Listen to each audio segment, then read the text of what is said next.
My name is Waruguru. I am a writer based in Nyeri, Kenya. I tell stories about the lives of women and girls across Kenya and across the continent of Africa. I've been writing all my life, but something significant happened in the year 2013 that prompted me to want to write publicly and to share my stories and poems on Facebook and all other social media platforms.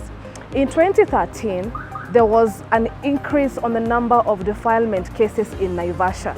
Young girls were being defiled and it was becoming like a national disaster.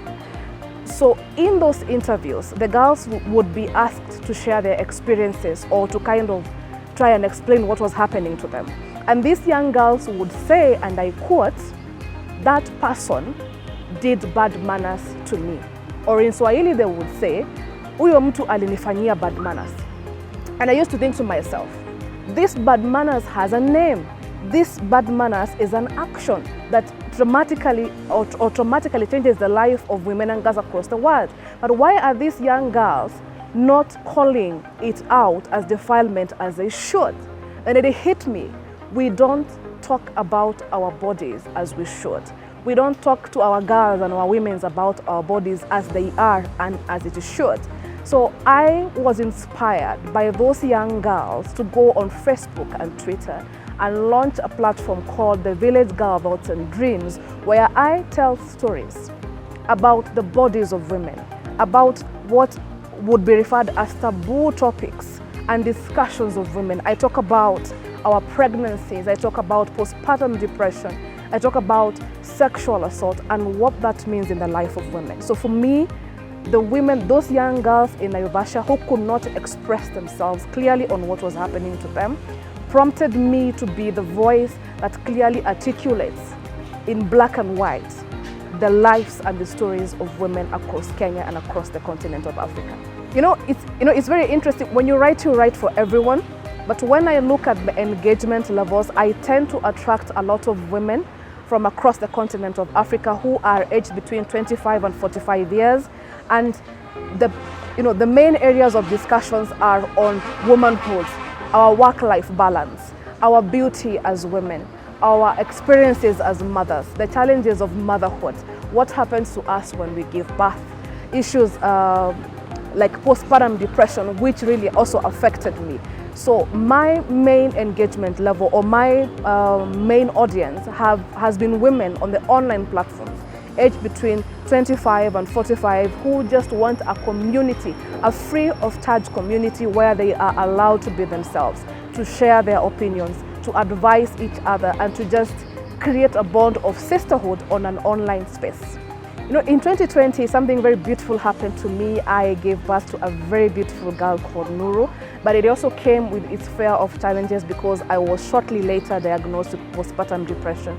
And the first step for me in addressing my issue of postpartum depression was going to therapy. And shock unto me, because I discovered just how expensive therapy is.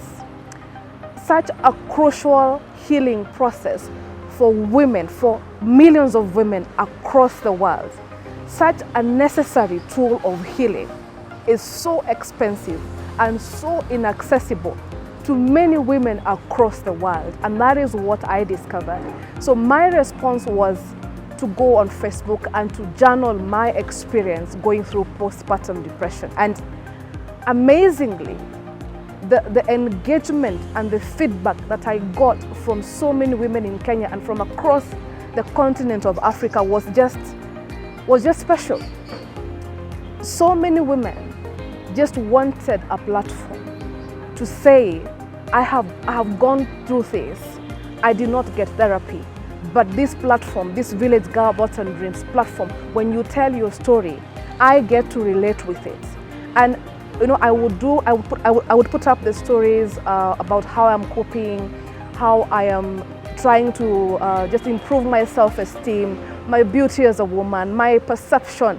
When you give birth, you tend to go off, you tend to be lost in the world, and I would put everything in black and white, and I would get more than 2,000 comments on one single post from women telling me exactly what they went through or how they navigated past it.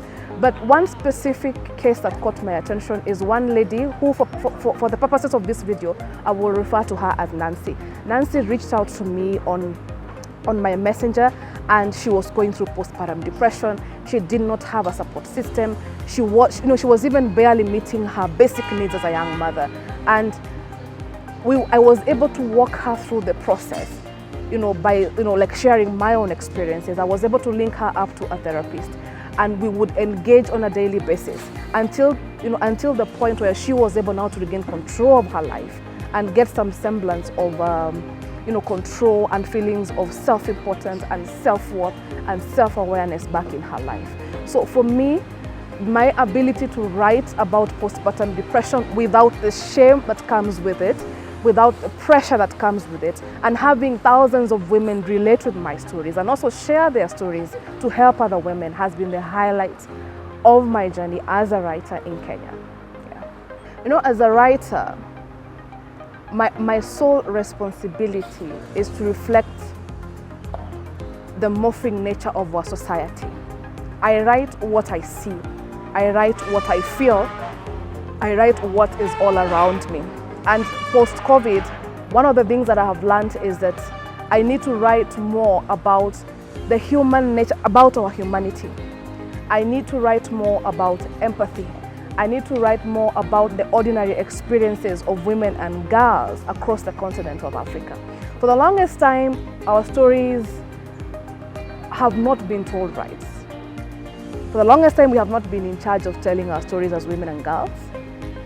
But post-COVID, and in light of my own personal experiences, I am inspired to write more about the everyday experiences of women and girls around the world. How are we doing as women? How is our mental health? How do we define our beauty? Are Black girls still beautiful? How are we coping with motherhood? How are our childbirth experiences? How are we dealing with the childhood traumas? I wrote one single story about my first menstrual experience.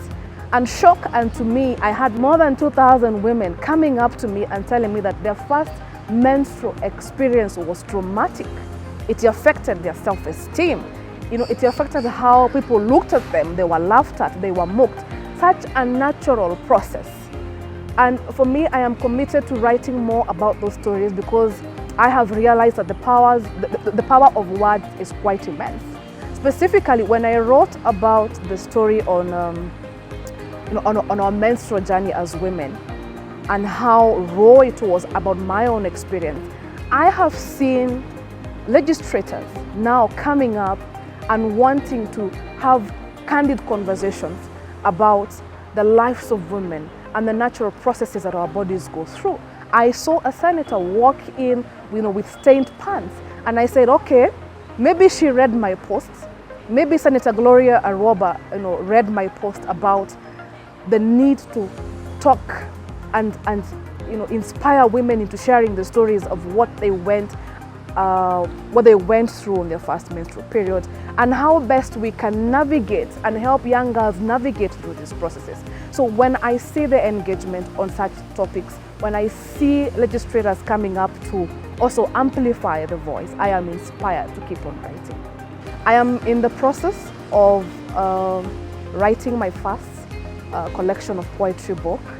I also hope to see myself having a very successful audiovisual journey across all digital platforms, because I want to continue having these discussions with as many women as I possibly can, and I want to be the one, I want to be part of the team of women in the continent of Africa who amplifies the stories of African women. I do not want for anybody else to come from wherever they're coming from to tell our stories.